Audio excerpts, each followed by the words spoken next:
Hey guys, tonight we're stepping right onto a creaking wooden dock somewhere in early 20th century Brazil, where a group of eager explorers load their gear onto a rickety riverboat. The humid air is thick with the scent of wet earth and jungle mystery, insects buzzing as if whispering secrets you probably won't survive this adventure. You trudge alongside them, boots sinking into the mud, heart pounding with both excitement and that tiny voice of doubt. This isn't just any trip into the wild. It's an expedition that will soon vanish into the green abyss. So, before you get comfortable, take a moment to like the video and subscribe, but only if you genuinely enjoy what I do here. And hey, drop a quick comment below telling me where you're watching from and what time it is in your neck of the woods. Now, dim the lights, maybe turn on a fan for that soft background hum, and let's ease into tonight's journey together. You're one of the dozen or so adventurers who answered the call to explore Brazil's untamed interior, a region so vast and dense that maps sometimes look more like scribbles than guides. The year is 1924, and you're on the brink of what's meant to be a scientific and geographic breakthrough, a journey that could rewrite what the civilized world knows about the Amazon's deepest secrets. Your leader, a seasoned explorer with a crooked grin and a penchant for tall tales, rallies the crew for one last check before departure. The expedition's origin is typical of its era, a mix of explorers, scientists, and hired hands, each with their own reasons to risk the jungle's threats. There's the botanist, eager to catalog unknown plants, the geographer with dreams of charting the uncharted, and a few local guides whose faces reveal a familiarity with the forest you don't yet have. You can't help but wonder if their silent glances toward the thick canopy hide warnings unspoken. The world outside the jungle buzzes with rapid change cars, replacing horses, radios, filling homes with news from afar. But in this moment, the modern world feels a million miles away. Here, the wild calls in a language you don't yet understand. You adjust your pack, feeling the sweat start to bead on your forehead. You can almost taste the mixture of adventure and danger on the humid air. Somewhere deep inside, a question nags at you. What are you really walking into? Historians still argue whether the expedition was doomed from the start due to poor planning, or if something far stranger awaited in the jungle's heart. But one thing's for sure, no one back home expects to see your smiling faces again. The riverboat lurches forward, cutting through murky water, thick with leaves and debris. You catch the low hum of distant bird calls and the occasional splash, maybe a caiman or river dolphin, but nothing that eases your growing unease. The guides consult their crude maps, heads bent low. Somewhere ahead lies a region almost untouched, whispered about in local folklore, but never fully mapped. You can't help but feel you're sailing not just into the jungle, but into a story that will be told for decades, or maybe never told at all. That night, as you settle into your hammock, the sounds of the jungle crescendo a symphony of croaks, rustles, and the occasional distant howl. The air is heavy, pressing in from all sides, and sleep feels elusive. You wonder how many of you will make it back.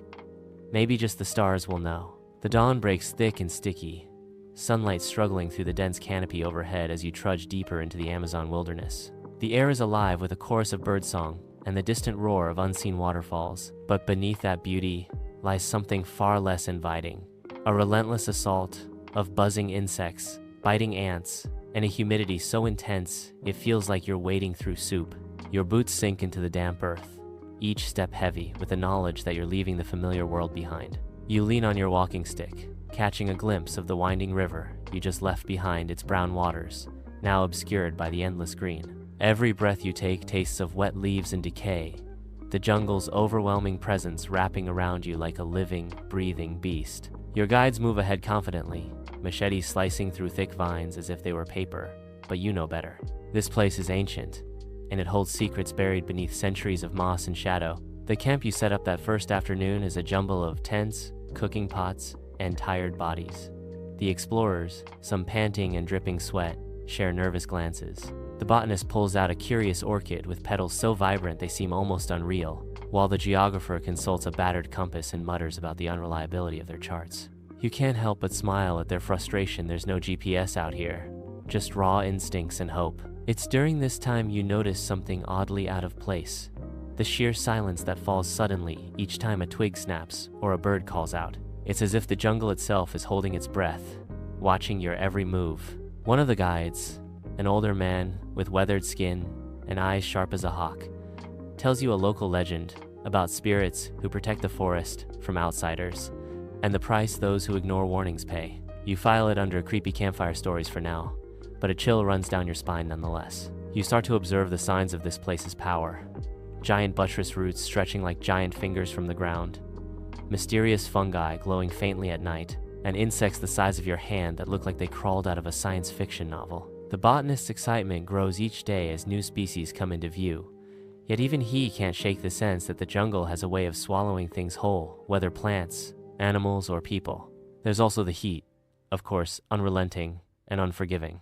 Sweat drips constantly, soaking your clothes and chafing your skin. The river that once seemed a lifeline is now a murky barrier, its depths unknown and rumored to harbor creatures stranger than any fairy tale. You start to hear the occasional croak of a bullfrog, its eerie echo bouncing between trees, while nearby, a cacophony of cicadas creates a pulsating rhythm that almost hypnotizes you. Historians still argue whether the expedition's early progress was slowed more by nature's obstacles or by unseen forces weaving through the jungle's shadows. But for now, you push onward, eyes scanning the dense undergrowth for the next clue, the next landmark, anything to reassure you that this jungle can be tamed. Spoiler alert, it probably can't. You try to settle into the rhythm of the wilderness, the smell of damp earth, the sound of branches swaying, the feel of moss underfoot. Yet at night, when the fire's glow flickers and the jungle's chorus rises again, you catch glimpses of movement just beyond the firelight. Something watches, something waits. Sleep feels less like rest and more like surrender, and you can't shake the feeling that the jungle is studying you back. The discovery of the lost map unfolds like a scene straight from an adventure novel, but you're living it with muddy boots and sweaty palms. One humid afternoon, while navigating a particularly tangled part of the forest, one of the guides calls everyone over. He's holding something unusual, an aged piece of parchment, edges frayed and stained, with lines and symbols that don't quite match any map you've seen before. The team crowds around, excitement and unease swirling in equal measure. You trace your finger over the faded ink, which seems to sketch a route deeper into the jungle, marked with symbols that look both familiar and alien. It's not just any map. It's rumored to be an ancient artifact passed down through generations of indigenous people, hinting at a hidden city or lost treasure. The air thickens with anticipation, and your pulse quickens.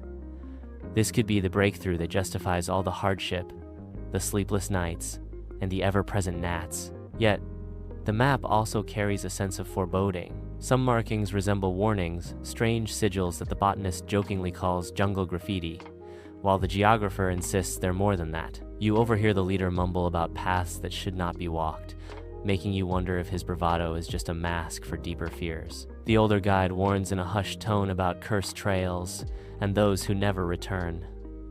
Of course, you take this with a pinch of salt, but the unease lingers.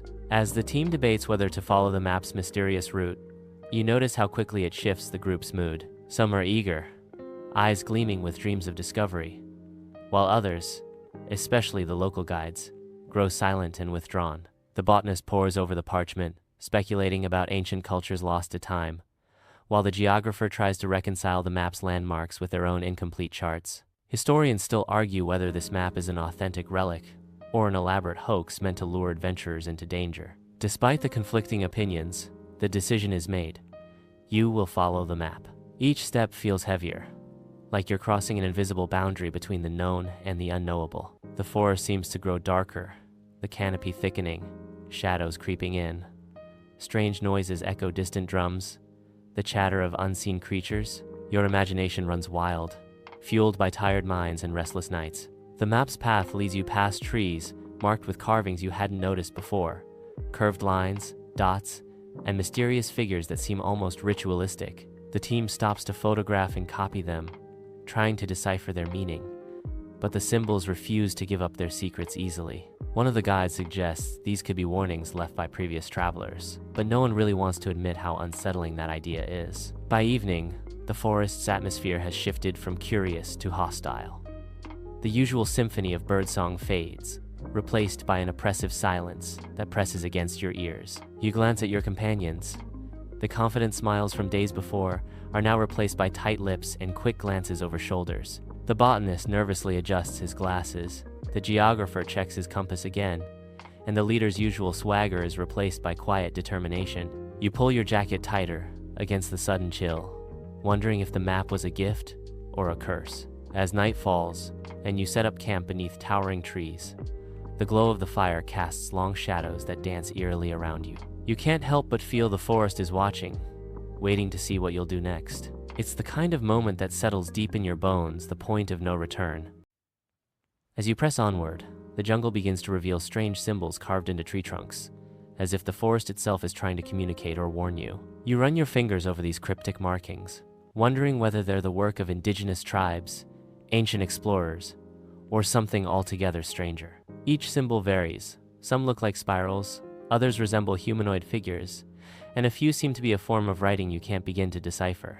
The botanist, usually the most focused on plants, becomes oddly fascinated by the markings. He speculates they might be part of a long-lost ritual, a way to mark sacred paths or taboo zones. Meanwhile, the geographer pulls out his notebook, trying to sketch and catalog the symbols in hopes of connecting them to known indigenous scripts. The guides, however, grow quieter, casting furtive glances at the trees and exchanging uneasy whispers in their native tongue. One even warns that certain symbols mean, "Do not enter," or "Beware the spirits." You can't shake the feeling that these symbols are layered with meaning beyond what meets the eye. At night, around the campfire, the team debates their significance. The leader insists they're simply markers left by previous expeditions, but the older guide disagrees, recounting tales from his youth about the silent guardians of the forest, unseen forces that punish trespassers. You chuckle nervously, reminding yourself that superstition is just another form of storytelling.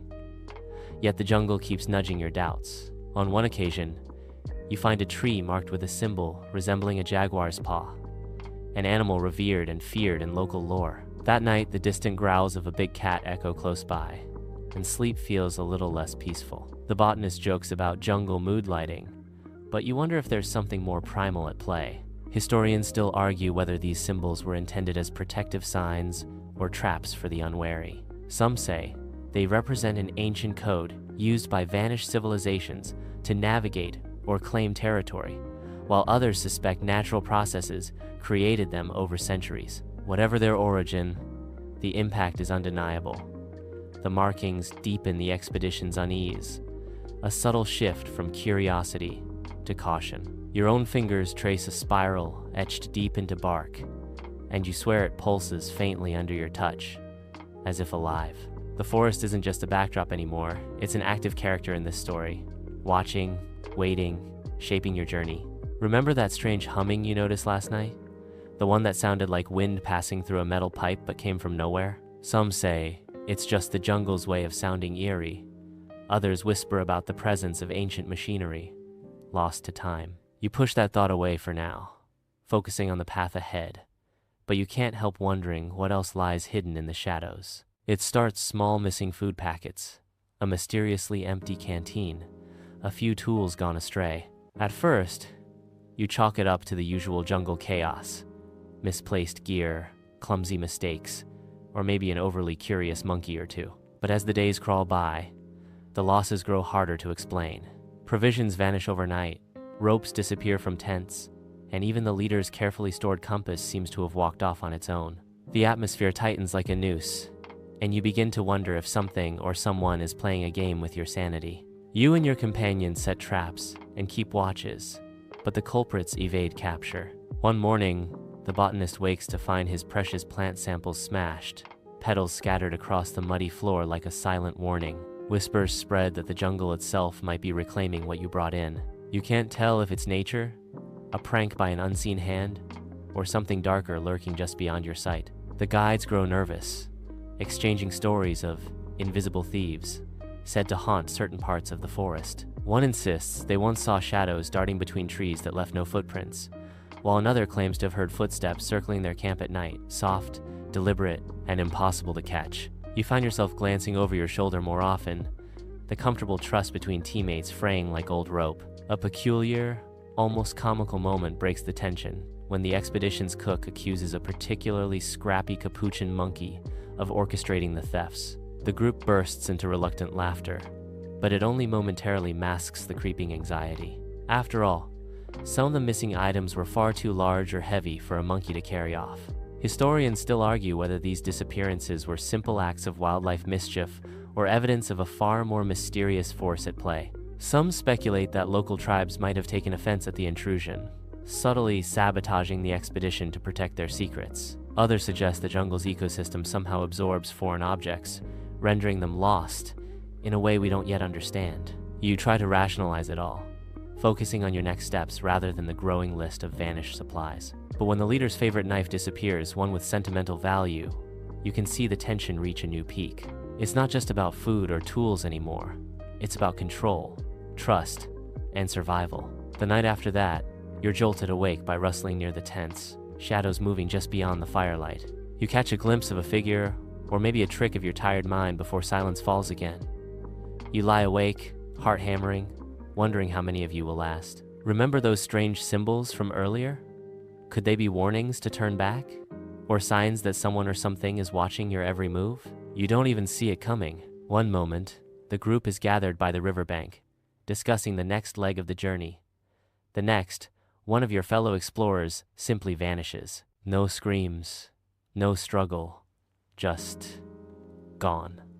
You search frantically, calling out his name into the suffocating green silence, but the jungle swallows your voice like a hungry beast. The guides comb the underbrush, machetes slashing through thick vines, but there's no sign, no broken branch, no dropped equipment, nothing. The remaining members exchange anxious glances. The leader tries to keep a brave face, but you catch the tremor in his voice as he insists. It's just a matter of time before your missing companion reappears. You want to believe him, but your gut twists into knots.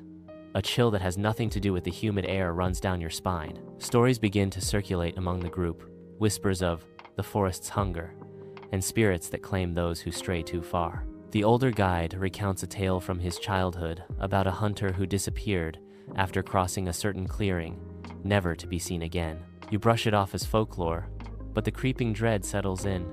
As night falls, the camp feels different, smaller, quieter, as if the jungle has tightened its grip. Sleep is uneasy, haunted by dreams of shadowy figures moving just beyond your sight, and the constant, unsettling feeling that you're not alone. You remember the vanished supplies, the strange symbols, and now this disappearance. It feels like the forest is systematically unraveling your expedition. Historians still argue whether such disappearances were due to natural dangers, venomous creatures, hidden quicksand, or if there was something more inexplicable, something that defies logic. Some suggest psychological stress and paranoia led to accidents or even voluntary disappearances. Others hint at darker forces at work, forces tied to the indigenous legends whispered around campfires. You find yourself replaying every moment since the journey began, searching for signs you missed. Was there a warning? A misstep?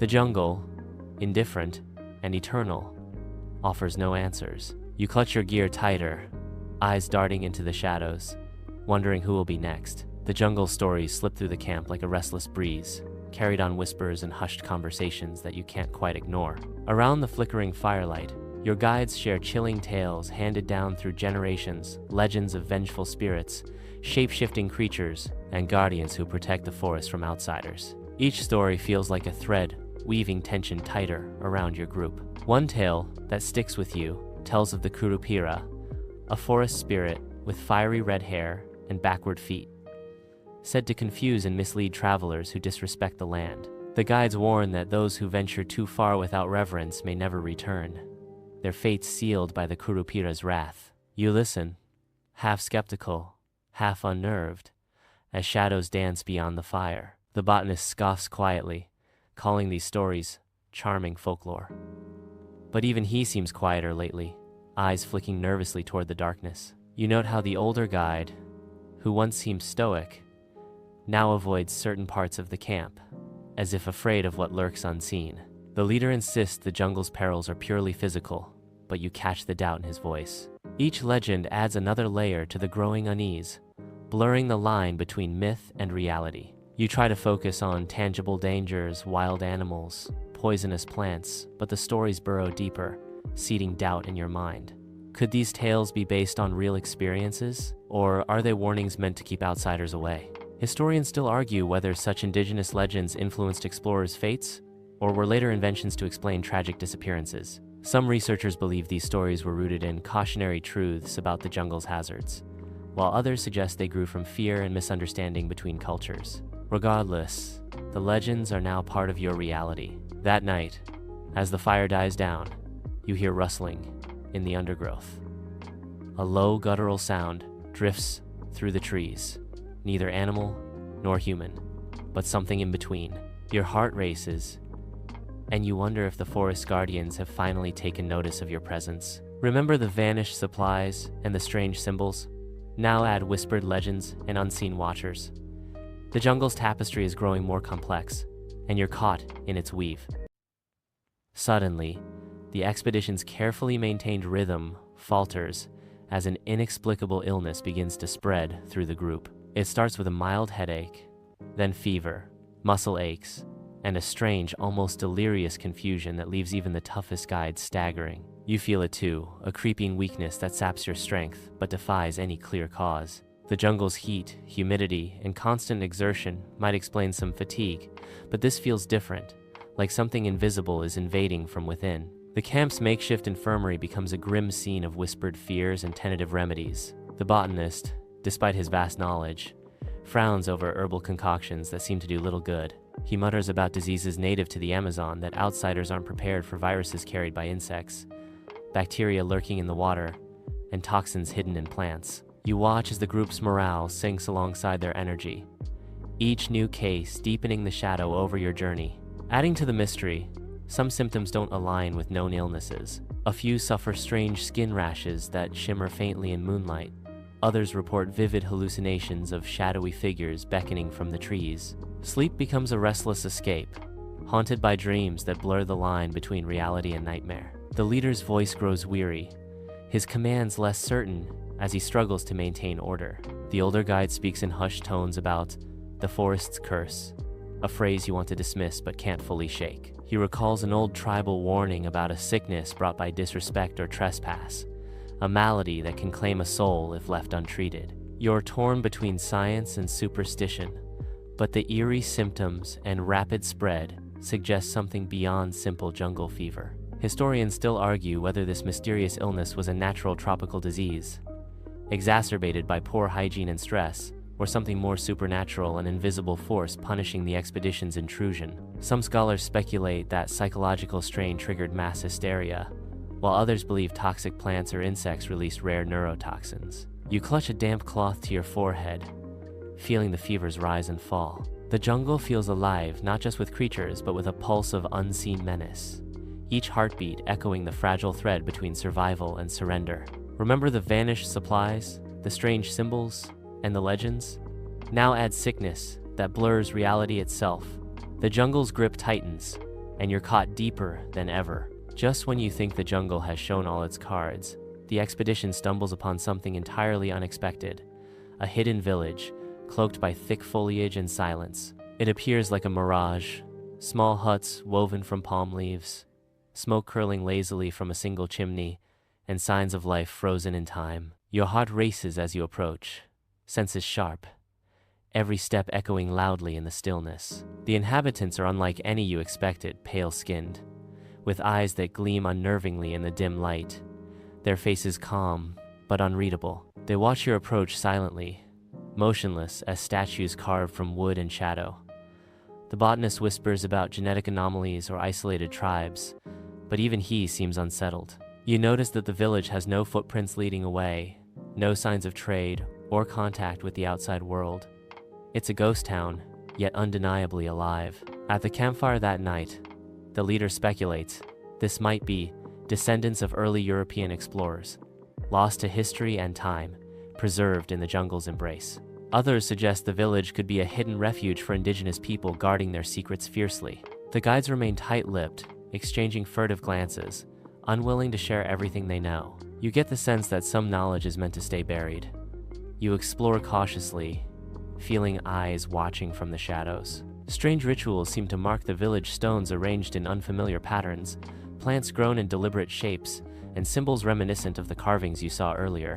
The air hums with an energy that's both hypnotic and unsettling. Historians still argue whether such villages truly existed or are fabrications born from explorers' desperation and exhaustion. Some anthropologists believe these enclaves represent lost cultures untouched by modernity. Others suspect hallucinations or misinterpretations fueled by tropical diseases. Whatever the truth, the village deepens the mystery, adding a human element to the jungle's enigma. You remember the strange illness, the vanished supplies, the warnings, and now this village. The forest story unfolds in layers, each more complex and haunting than the last. You wonder if the villagers are protectors, prisoners, or something else entirely. That night, as you lie in your tent, you swear you hear soft chanting carried on the wind, a lullaby, or a warning. Sleep is fleeting, your mind tangled in questions that may never be answered. The nights grow longer and darker, and with them come whispers soft, elusive, and impossible to pin down. You hear them just beyond the campfire's flicker, voices threading through the rustling leaves like a secret conversation you're not meant to overhear. The shadows between trees seem to stretch and pulse, shapes shifting with a life of their own. You blink, but when you look again, there's nothing but the usual jungle gloom. Sleep becomes a luxury you can't afford. Every snap of a twig or rustle of undergrowth sends your heart racing. You catch glimpses of figures darting just beyond your vision, too quick to be animals, too silent to be people. Your fellow explorers grow pale, faces drawn and eyes wide with exhaustion and fear. Even the guides, usually unflappable, move cautiously, whispering about forest spirits and shadow watchers. One night, you swear you hear your name carried on the wind, a soft, urgent call that chills your blood. The botanist jokes that it's just your imagination, but you know better. The older guide warns that the jungle's whispers are a warning, a way to drive intruders away before they cross invisible boundaries. He speaks of travelers lost to madness, drawn away by voices that lead them into the unknown. You find yourself clutching your gear tighter, unable to shake the feeling of being watched. The campfire's glow feels feeble against the encroaching darkness, and the jungle's chorus has turned into a haunting lullaby. Your mind races through the vanished supplies, the strange symbols, the village's eerie silence, all pieces of a puzzle you can't solve. Historians still argue whether these nighttime phenomena were caused by natural sounds amplified in the dense forest, or if they hint at something supernatural. Some suggest psychological effects of isolation and stress. Others believe in spirits guarding sacred ground. Whatever the explanation, the whispers persist, and so does your growing unease. You recall the humming sound from earlier nights, the one that seemed to come from nowhere, and wonder if it's connected to these shadows. Maybe the jungle has a way of communicating beyond words, in sounds and signs meant only for those willing to listen.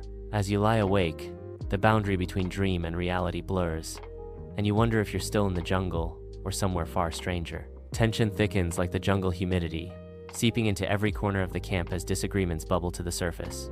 The stress of dwindling supplies, mysterious disappearances, and the eerie environment wears down even the strongest bonds. You notice once friendly conversations turn terse, and glances sharpen with suspicion. It's as if the jungle not only threatens your physical survival, but also your fragile trust in one another. The leader's usual confident commands now come edged with frustration, as arguments break out over navigation decisions and rationing. The botanist, once focused on cataloging plants, snaps at the geographer over map interpretations, while the guides clash about the safest paths forward.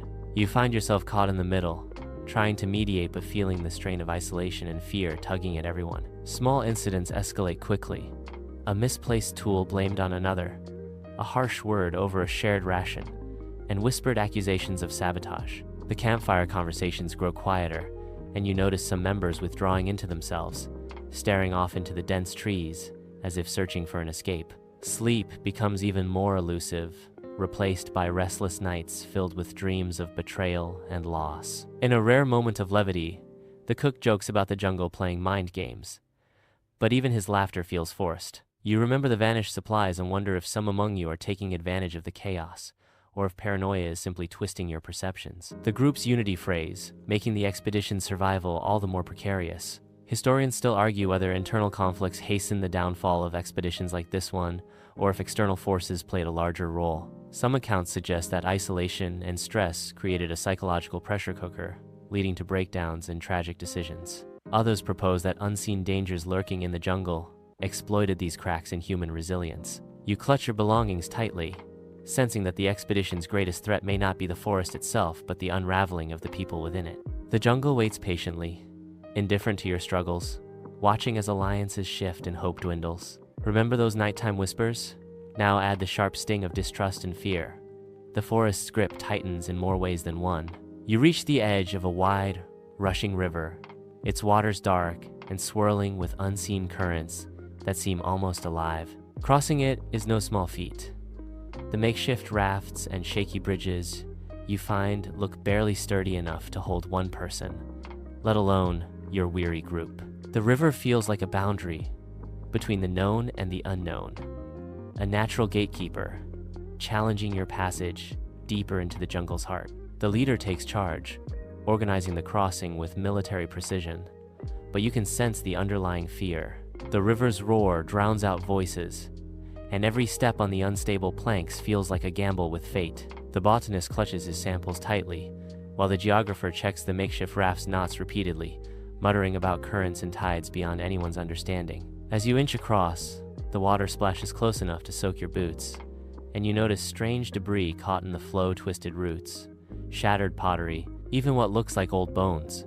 Your heart pounds not just from exertion, but from the eerie sense that the river carries more than just water. One of the guides points out the faint outline of submerged structures near the bank, hinting at lost civilizations swallowed by time and flood. During the crossing, a sudden snap sends a plank plunging into the river, and a gasp ripples through the group. You scramble back, heart and throat, thankful no one fell in, but the close call leaves everyone shaken. The leader's face tightens, and you can't help but wonder if the river is testing your resolve or warning you away. Historians still argue whether such river crossings doomed many expeditions or if the dangers were exaggerated by survivors' tales. Some believe the rivers are living barriers, reshaped by centuries of floods and shifting earth, while others hint at hidden traps set by ancient inhabitants to deter intruders. Whatever the truth, you cross with a mix of relief and trepidation. As you set up camp on the far side, the jungle's whispers grow louder, as if the forest resents your intrusion. The night air carries a damp chill,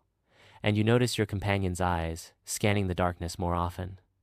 The river crossing feels less like desperation hangs thick in the air, pressing down as the group scrambles to devise a plan to escape the jungle's tightening grip. The remaining supplies are scarce, and the mysterious disappearances have dwindled your numbers to a shadow of the original expedition. You can see it in their eyes, a flicker of hope, desperately clinging to the idea of getting out alive, no matter the cost. The leader gathers everyone to discuss possible routes back, but the maps are tattered, and the jungle's shifting terrain makes navigation a nightmare. Some suggest retracing the path along the river. Others argue for cutting through the dense undergrowth, hoping to find a forgotten trail. Arguments flare, voices rising in frustration and fear. You try to stay calm, but the weight of uncertainty makes your chest tighten. The guides, who once moved confidently, now hesitate with every step, glancing nervously at the canopy, as if expecting the forest itself to strike. The botanist, usually eager to document, spends more time staring blankly at the ground, his enthusiasm crushed by exhaustion and illness. You notice how the group's pace slows, burdened by the invisible weight of dread. One night, whispers circulate of a possible airstrip spotted from afar weeks earlier, a last hope for rescue. You can almost taste the possibility of safety, but reaching it would mean crossing treacherous territory rumored to be cursed. The tension boils over into heated debates, alliances shifting as some volunteer for the dangerous journey, while others refuse to leave the relative safety of camp. You find yourself questioning every decision, every step. Is the forest playing tricks on you? Are you chasing shadows or real chances at survival? Memories of vanished companions and strange happenings cloud your judgment, making each choice feel like a gamble with death. Historians still argue whether such final escape attempts were acts of bravery or despair-fueled mistakes. Some believe these last pushes led to tragic ends, while others credit them with saving a few souls. The truth remains tangled in the jungle's dense undergrowth, hidden like the very paths you seek. You pull your jacket tighter against the damp air, heart pounding with the weight of what lies ahead. The forest waits, silent and patient, as if knowing your fate before you do. The expedition's eerie end unfolds in silence, no triumphant return, no final messages, just the ghostly absence of every member who ventured into the jungle's depths. Weeks turn into months, and the outside world grows restless, sending search parties that find little more than abandoned campsites and broken equipment scattered like breadcrumbs in the dense undergrowth. You imagine the last moments, the desperation, the fear, the slow fading of hope as one by one, the explorers disappear into the green maze. The river, the symbols, the village, the sickness, all parts of a puzzle that refuses to be solved. Your mind drifts back to that mysterious humming heard in the night and the whispers that never ceased, as if the jungle itself swallowed the expedition whole. Signs left behind hint at a silent story. The tattered maps with smeared ink, a single boot caught on a root, footprints that vanish at the edge of a clearing. No bodies, no clear cause of death, only traces that spark more questions than answers. The guides' accounts are fragmented, their memories clouded by trauma and time. Historians still debate what truly happened. Was it nature's unforgiving embrace, internal strife that unraveled the group, or something far stranger? Some propose that the jungle's labyrinthine landscape and hidden dangers claimed the explorers, while others speculate about supernatural forces or ancient curses guarding forgotten secrets. You can't help but feel that the forest holds its silence deliberately, a quiet guardian of mysteries, too vast for human understanding. The expedition's end is less a conclusion and more a beginning, a story whispered in shadows and lost to time. As you reflect on the journey, the absence speaks louder than any words.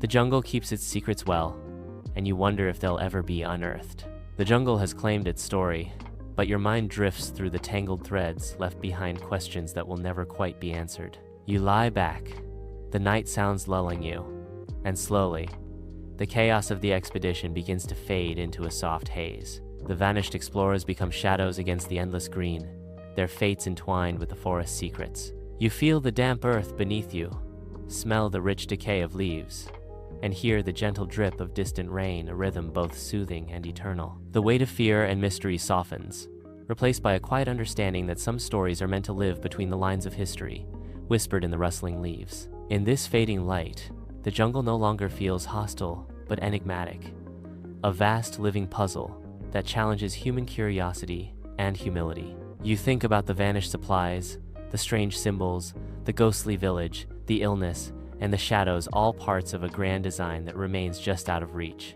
As you drift closer to sleep, remember that every explorer's journey is a dance with the unknown, sometimes a waltz, sometimes a stumble. You survive this story by simply listening and imagining, by letting the forest's mysteries wash over you like a gentle tide. Now, take a deep breath.